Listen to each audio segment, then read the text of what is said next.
Welcome to my anime recap channel. In this video, I will be recapping the anime series, The Apothecary Diaries. Mao Mao, a resident of the Red Light District, is asked by her father to deliver medicine to the Verdigrease house, warning her to be wary of the recent kidnappings. Mao Mao complies and departs for the Verdigrease house. Upon arrival, she finds the brothel's madam dealing with customers excited to see Perrin, one of the three princesses of the house. Mao Mao enters the medicine room, where she begins writing while observing a wound on her left arm. Perrin enters and scolds Mao Mao for her wounds, which Mao Mao explains are the result of her usual drug experiments.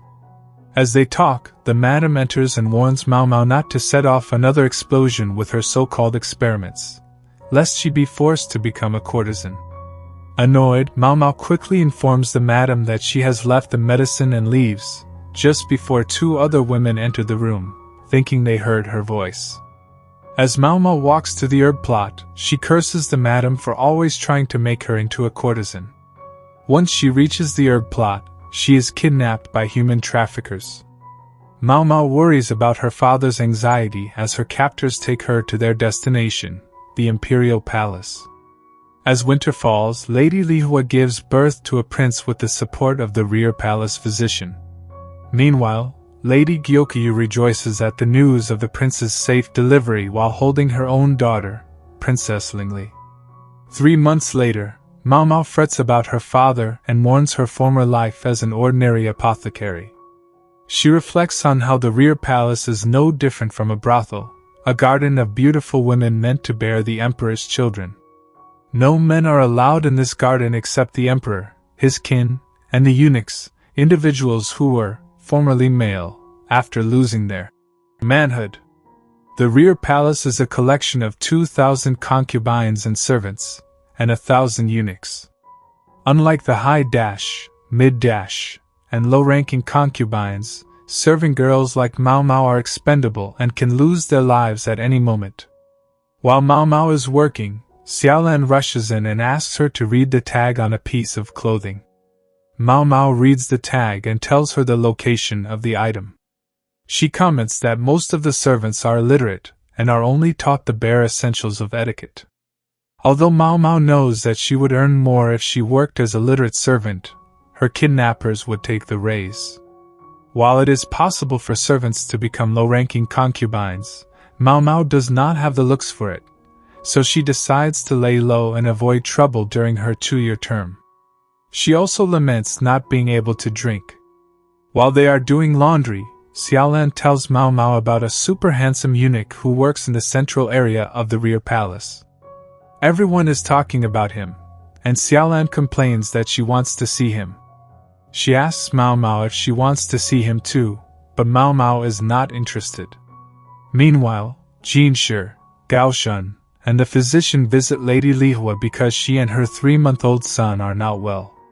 However, the physician cannot figure out what is wrong with either of them, much to Lady Lihua's frustration.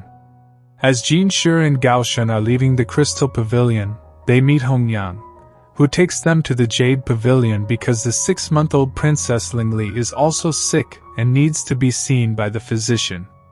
However, the physician is busy attending to the prince and is not available to examine the princess. While the servants are eating lunch, they express their concern about the prince and princess being sick. Xiaolan overhears them and suddenly concludes that it must be a curse, confusing Mao Mao. Xiaolan explains the rumor circulating about the deaths of heirs born in the rear palace. So far, all 3 of the emperor's heirs have died from sudden illnesses. Mao Mao is surprised to hear this, while Xiaolan expects the same to happen to the current 2 heirs as well. Mao Mao asks if the heirs are actually sick, and Xiaolan confirms that the physician has visited both Lady Gyokyu and Lady Lihua. The 2 servants discuss the possibility of the emperor taking an empress. The first candidate is Lady Lihua, who recently gave birth to a son, but the emperor also favors Lady Gyokyu. The power struggle between the 2 women may be related to the curse plaguing Lady Lihua's son. Xiaolan goes on to say that Lady Li Hua may be worse off because the physician is with her more often. Hearing that Lady Li Hua is also sick surprises Mao Mao. Xiaolan says that both Lady Li Hua and the prince are apparently suffering from headaches, stomachaches, and nausea, which Mao Mao finds odd. Xiaolan again expresses her belief that it is a curse, while Mao dismisses her as being stupid, much to Xiaolan's annoyance. Meanwhile, a weak Lady Li Hua worries and frets about her son's health. Mao Mao is still pondering her conversation with Xiaolan, contemplating the possible causes of the headaches, stomachaches, and nausea that the prince and princess are experiencing. She considers the possibility of poisoning, but dismisses it because the princess is also sick, which would be unusual for deliberate poisoning, which is typically related to the issue of the crown imperial heir. Even after further contemplation, she cannot reach a conclusion based on rumors alone. Therefore, she decides to investigate for herself by visiting the area where the high-ranking concubines reside. She witnesses an argument between Lady Li Hua and Lady Gyokyu near the Crystal Pavilion. Lady Li Hua slaps Lady Gyokyu and accuses her of cursing her son because Lady Gyokyu gave birth to a daughter. Lady Gyokyu denies the accusation, stating that Lady Li Hua clearly knows it is not true because her own daughter, Princess Lingli, is also sick and suffering. She explains that she arrived at Lady Li Hua's residence to request the physician's assistance for her daughter. The physician is flustered by the situation, which annoys Mao Mao. She can clearly understand what is happening with the two concubines based on their condition, and can guess why the heirs are sick. She wonders if the physician is unaware of the cause. Mao Mao knows that it is not a curse and tries to think of a way to discreetly inform the two concubines about the situation. She begins to search for writing materials. As Mao Mao contemplates leaving the palace, Jinshi, who has heard about the commotion, arrives with Gao Shun to disperse the situation. He overhears Mao Mao muttering something about the prince, but dismisses it as having misheard. Later, while walking around the Crystal Pavilion, she notices a flower with a piece of cloth tied to it on the windowsill. She ignores it and throws it away. Not even a month later, the prince passes away. Mao Mao is saddened by the news, knowing that she failed to save his life. Meanwhile, Jinshi and Gao Shun visit the Jade Pavilion, where Lady Gyokyu presents Jinshi with a piece of cloth that was tied to a rhododendron flower and left on the windowsill. She had received the flower on the same day she had the argument with Lady Li Hua at the Crystal Pavilion. The message on the piece of cloth read, "The white face powder is poison. Don't let the baby touch it." Upon reading the message, Lady Gyokyu realizes that ignorance is truly a sin. She and Jinshi contemplate who sent the message. It could not have been the palace physician, since the message was presented in a roundabout way, and the palace physician never discovered the source of the prince's illness.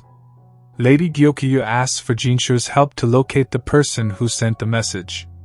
Jinshi remembers hearing a female servant muttering something about poison on the day of the argument. He agrees to Lady Gyokyu's request and asks permission to borrow the piece of cloth. On a later day, Xiaolan informs Mao Mao that the emperor has been visiting Lady Gyokyu frequently to show his love for the surviving princess.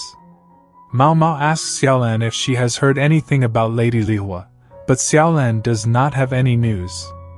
Suddenly, a eunuch arrives and asks Mao Mao to report to the matron of the serving women immediately. Mao Mao is unhappy about the situation, as it is not common for a high-ranking official to summon the serving girls.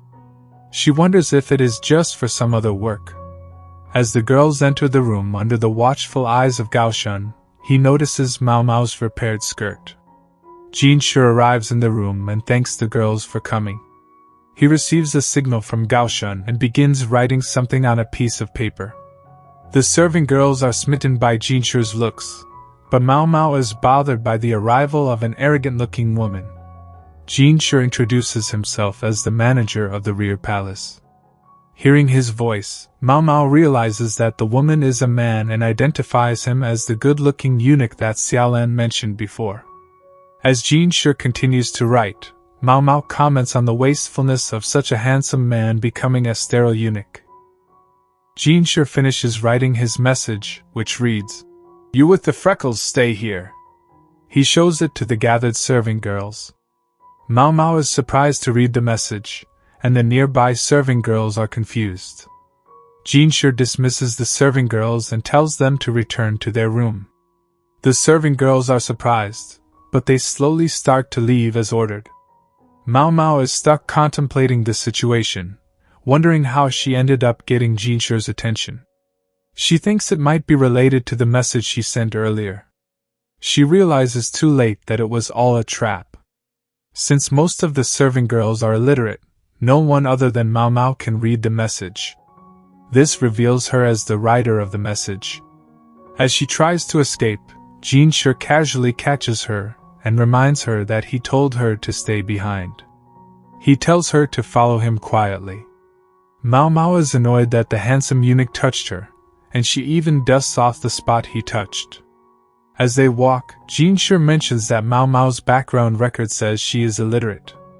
Mao Mao casually tries to feign innocence, saying that she is of low birth, and there must have been some mistake. Mao Mao resolves to not admit anything and pretend to be ignorant until the end to make things easier for herself. She is frustrated and wonders how Jin Shi found out about the message, as she was very secretive about it. She immediately labels Jin Shi as a mistrustful person and wonders why he isn't doing something else rather than targeting her. Jin Shi and Mao Mao arrive at the Jade Pavilion, and Hongyan welcomes them inside. Mao Mao wonders whether she will be punished, and hopes she makes it out alive. They arrive at the room of Lady Gyokyu, who is holding the healthy and laughing Princess Lingli. Seeing Princess Lingli healthy, Mao Mao is glad that she was saved. Lady Gyokyu thanks Mao Mao for saving the life of her daughter, which makes Mao Mao flustered. She says that she isn't worthy of such kindness.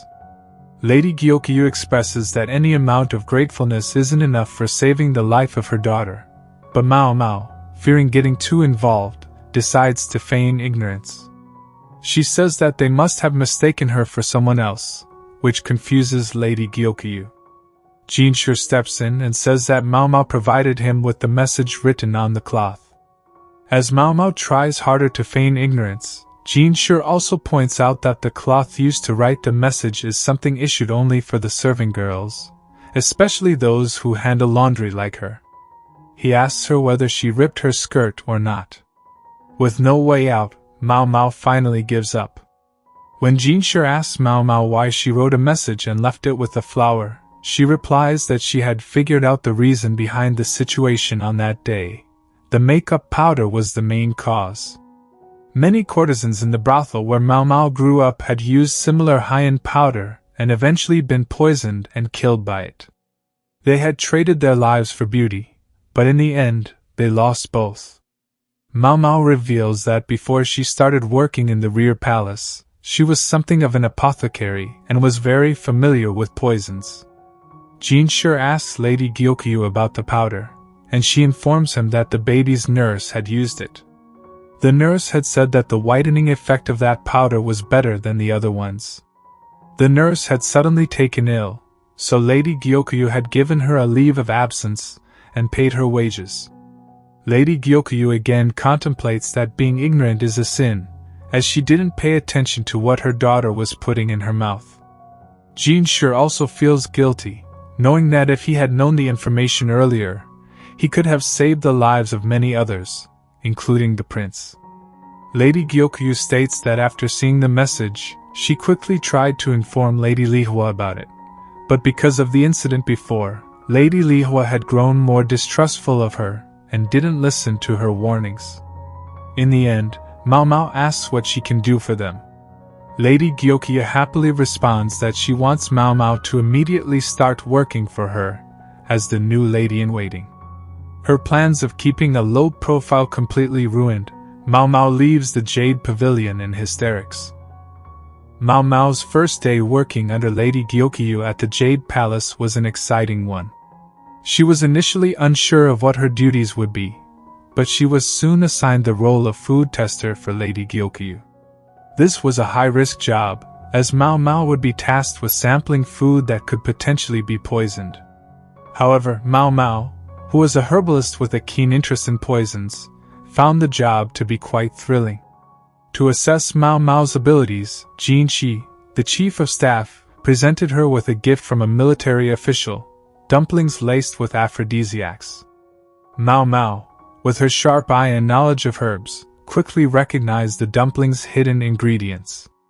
She sternly advised Jin Shi to be cautious, suggesting that the military official who gifted him the dumplings might have ulterior motives for doing so. Jin Shi, pleased with Mao Mao's quick thinking and expertise, decided to test her one final time by asking her to prepare an aphrodisiac. Mao Mao initially hesitated, as she didn't want to get involved in such matters. However, realizing that saying yes would give her an opportunity to experiment with herbs, she reluctantly agreed. After instructing Mao Mao on the task, Jin Shi retired for the night. On his way to his quarters, he was accosted by several consorts, much to his dismay. Before retiring, he carefully locked his door, fearing that the military official might visit him under the influence of the aphrodisiac-laced dumplings.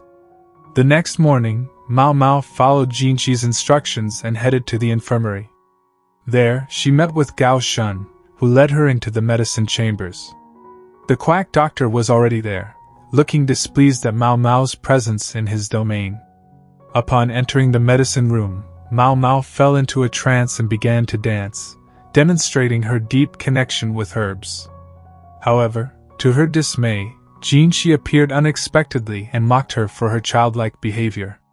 With everyone gathered, Mao Mao prepared the aphrodisiac ingredients: milk, butter, sugar, honey, and spirits. She combined them in a specific way to create a chocolate-coated aphrodisiac. She then coated the cut-up fruit with the aphrodisiac and carefully refrigerated it in a jar. As for the remaining chocolate, she mixed it with bread and saved it for later. After completing her task, Mao Mao left the room to attend to her daily chores. Upon her return, she found the Jade Palace in an uproar. Gao Shun appeared wary, and Jin Shi sighed in dismay. Lady Goku's 3 lower servants had mistakenly eaten the aphrodisiac-coated bread that Mao Mao had made, believing it was a treat she had prepared for them.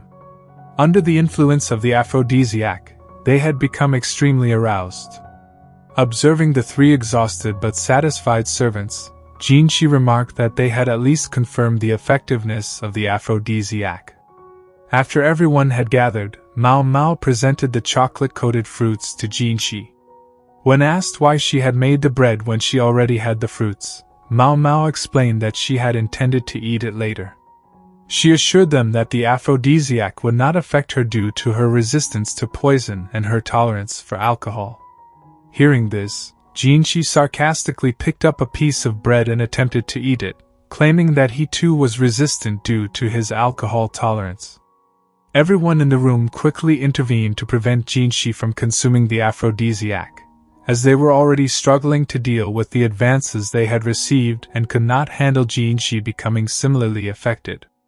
With the successful completion of the test, Jin Shi now recognized Mao Mao's expertise not only in herb inspection and poison identification but also in their preparation. As everyone departed, Mao Mao began cleaning up. However, before she could finish, Jin Shi suddenly appeared from behind and embraced her, expressing his gratitude for her excellent work. Mao Mao felt a warm sensation on the back of her neck, resembling a kiss. When she turned around, Jin Shi had already left the room. Upon examining the tray, she discovered that one of the chocolate-covered breads was missing.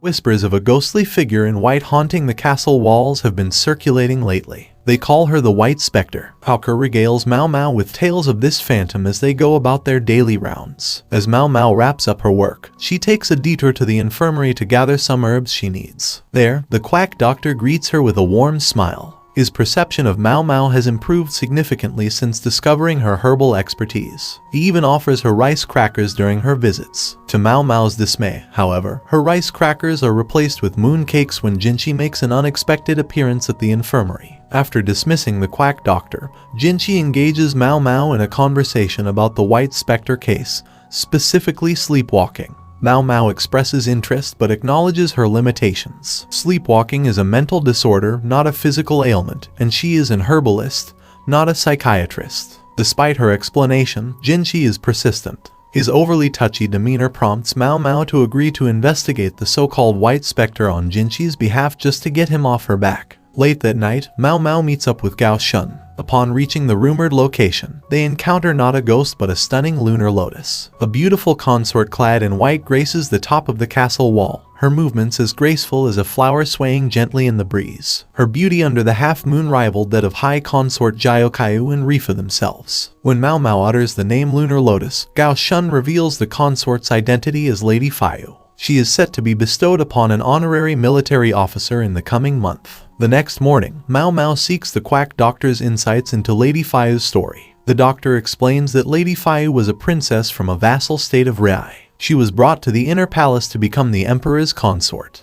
However, on the night of her arrival, she suffered an embarrassing fall during a dance performance before the emperor, causing her to lose his favor. Subsequently, she confined herself to her quarters and has not received a visit from the emperor since. Upon learning of her impending bestowal upon a military officer, she began wandering the night like a specter. Adding to her turmoil, the officer she is to be bestowed upon happens to be her childhood friend. Mao Mao, upon gathering information, reported her findings to Jinchi. She reiterated that sleepwalking, unlike physical ailments, is a mental disorder beyond her ability to cure. All she could offer were herbs to calm the mind. Mao Mao then recounted a similar case she had witnessed in Raukashakan. She shared with Jinchi and Lady Jyokayu the story of a courtesan who developed sleepwalking after learning she was being sold to a man old enough to be her grandfather. The sleepwalking ceased when the sale fell through. Upon hearing the tale, Lady Jyokayu remarked that the sleepwalking must have stemmed from the courtesan's aversion to being sold to the old man. Mao Mao nodded in agreement. Having reported to Jinchi and Lady Jyokayu, Mao Mao excused herself and returned to her duties. It wasn't until a month later, when Lady Fayu was finally bestowed, that Lady Jyokayu once again inquired about Mao Mao's true thoughts on the matter. Mao Mao humbly shared another story of a different courtesan from Raukashakan.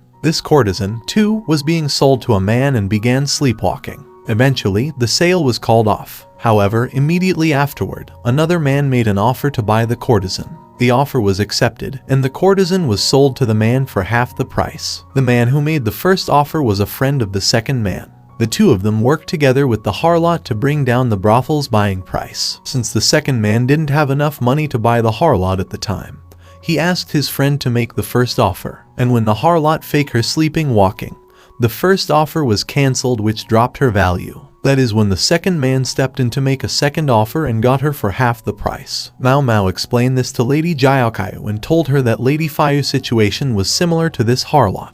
Mao Mao suspected that Lady Fayu was already in love with her childhood friend but was forced to become a wife. So in order to avoid the emperor's advance, she purposely fell in front of the emperor to lose his favor. She then confined herself so that the emperor won't visit her so she can preserve her chastity. And when her childhood friend finally earned enough merits to come for her, she pretended to sleepwalk and roam the castle at night. This is to prevent the emperor from visiting her at the last moment before she was bestowed. She did all of this not because of an illness but so that she can be reunited with her beloved who's coming to save her. As Lady Jyokayu and Mao Mao witness Lady Fayu's radiant departure from the inner palace, Lady Jyokayu inquires whether envying Lady Fayu would make her a petty woman. Mao Mao responds with a resolute shake of her head. She deeply empathizes with Lady Jyokayu's situation, understanding that despite being the favored wife, she is not the emperor's sole object of affection. Moreover, their relationship is rooted in political expediency rather than love. Any woman in Lady Jyokayu's position would inevitably harbor envy towards Lady Fayu.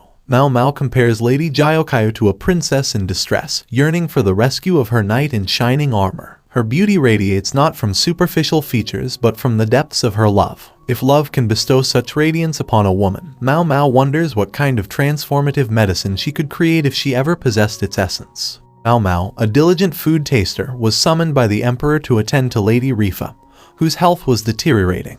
The emperor's command was akin to a divine decree, and Mao Mao knew she had no choice but to accept. Failure to cure Lady Rifa would result in her own demise, a stark reminder of the emperor's absolute power. Leaving the Jade Palace, Mao Mao entered the Crystal Palace as a lowly court apprentice. Her presence was met with disdain and hostility from the palace personnel, who considered her a servant of a rival consort and a lowborn outsider. Mao Mao's attempts to examine and treat Lady Rifa were met with resistance, leaving her discouraged and counting down the days until her execution seemed inevitable. Suddenly, Jinchi appeared, offering his assistance. Despite her initial reluctance, Mao Mao accepted his help, realizing that she needed all the support she could get to fulfill the emperor's task and save her own life. With Jinchi's help, Mao Mao bypasses the obstructionist maids and reaches Lady Rifa. After a brief examination, Mao Mao turns to glare at the maids in fury. She demands to know who is responsible for Lady Rifa's makeup. A maid arrogantly steps forward, proudly announcing her privilege of beautifying Lady Rifa. Incensed, Mao Mao slaps the maid across the face and drags her by the hair to the cosmetics cabin.